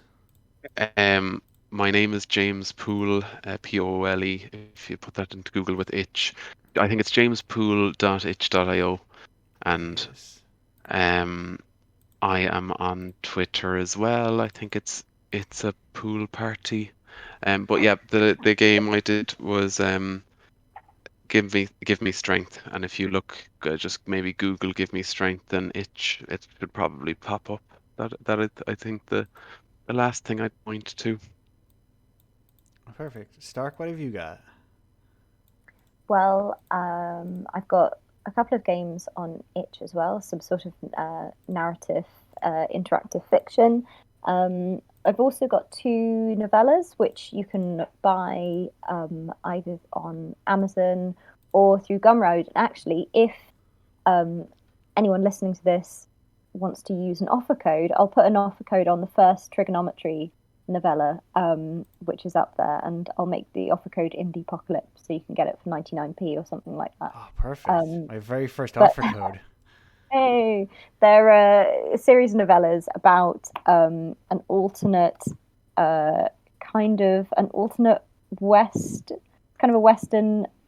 It's called trigonometry. It's basically where mathematicians are outlawed gunslingers, and maths is illegal. So they have to go and ply the gunslinging trade in various ways. It's completely ridiculous sounding. It isn't quite as ridiculous as it sounds, but a lot of fun. It has historical mathematicians in it. And then apart from that, starkcolburn.com, you can find about my and various things on there. And I'm on Itch and Twitter and stuff. You've got your own website that brings you to other websites. The ideal thing you should all have going forward. Good thinking. Good thinking. Everyone, this is my call for everyone. My call to action going around. Everyone, just get your own website. They're like very cheap, relatively. Even if you just get like a NeoCity site, it's still something, you know. Better than, I don't know, trying to make your Twitter page or your Instagram page your website. That's not. I keep procrastinating though, and like I should be working on something, and then I'll be like, oh, I'm gonna completely change the look of the website now, and then lose all time. Yeah, you just have to get to the stage where you're too afraid to touch anything, and then you don't touch it at all. Yeah, exactly. Make a thing that works, and then James, the trick is you got to create like 5 different projects all at once, so that you can't actually work too hard on any one of them, because then the rest will collapse. Speaking of that, might I suggest you buy Indiepocalypse? A new one just came out just yesterday. Indiepocalypse number 24, the end of year 2 of Indiepocalypse. A lot of good games in there. We got a new commission game from Nessa Cannon, a fourth time's a charm. We got everything. What do you want in games? It's got all games. If you want games from people, who sound like they're sort of real weird art shit, and like tabletop games, or physical or non-tabletop games. A lot of stuff that's like, we've got some video games in this one. I know Bold and Daring for Indiepocalypse, but there are some things that resemble video games in this collection. But yeah, that is indiepocalypse.com. Will bring you to my website, which just has them all on there. But the Pizza Pranks is the overarching brand, I suppose. That on Itch, just if you type Indiepocalypse, I got good SEO. I'm getting there.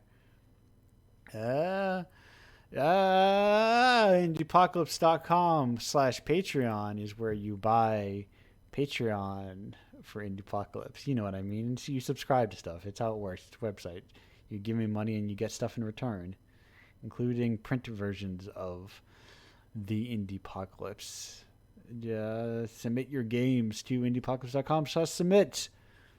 Always accepting all games, so long as you made them. They're allowed. That's the only rule, is that you had to have made the games yourself. You cannot submit other people's games that you stole. That's the law of this town. Indiepocalypse town, that is. I think that's it. If you have a website, might I recommend you submitting your website to the Indie Web Turnpike, a home for all independent art on the internet, at indiepike.com/submit. It's a page I'm building of just links to websites, basically, because I want to get off social media. I want to take power back to the people, and to do that, you can't use the tools of the not people. You need to get your own website. Anyway, that's a whole other thing that I'm not going to get into, about how, of course, that surrendering all promotion and work to things like Twitter and Instagram will always preference people who have the time and money to better utilize them. And it's a platform for everybody, but people don't. Anyway. That's a neat idea. I like finding people's websites, and kind of, because you can create your own space and it's your own little world, how you can design it how you like. Yeah. And I like kind of finding other people's little worlds. That's a cool idea. I made a note of it. That sounds good. it was inspired by the anime web turnpike of my youth, which was just a massive page of links, basically, to people's anime fan sites and other things like that. And I was like, what if I just did that, but with indie art? Nice one. I like the idea of,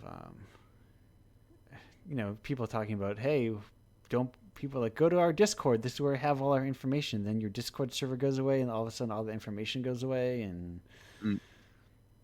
making people sign up for websites. And then what if everyone hates Discord, and then we give that up? You don't have a stuff anymore. Build your website is what I'm saying. Everyone, people gotta divest. People gotta learn to divest from corporate interests and build your own thing. It's never been easier to be independent.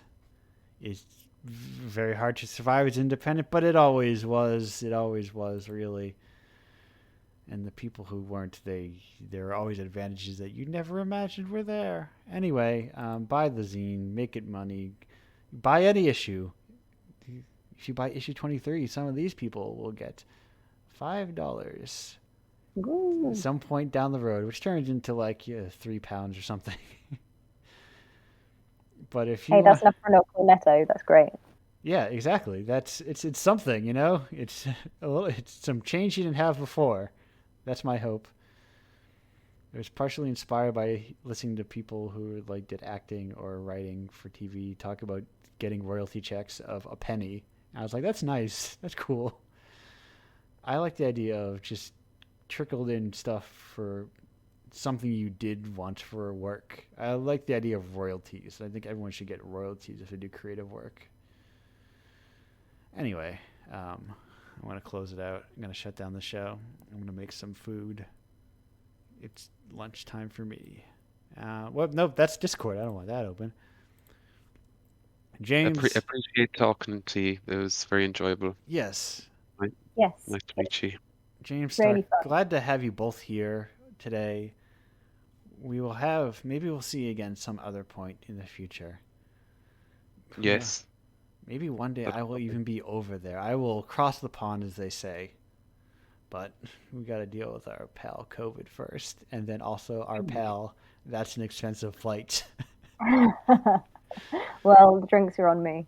Perfect. I want to travel the world one day.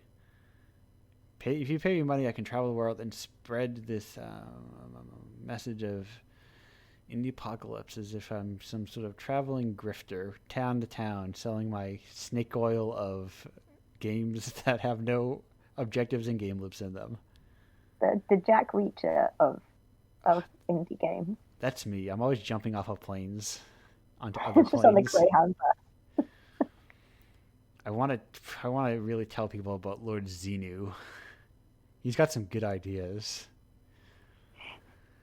Anyway, I'm going to go do whatever Tom Cruise does. Anyway, this was a show I was like, oh, I'm going to do this. 2 weeks back, I'm going to really get onto this put on my host pants and get ready to go. I'm going to nail everything. I'm not going to meander off, and maybe next week I'll do that. Maybe next week I will be fully on board and ready to go. But for now, I'm leaving the showdown. Goodbye, everybody. Goodbye. See you. Bye.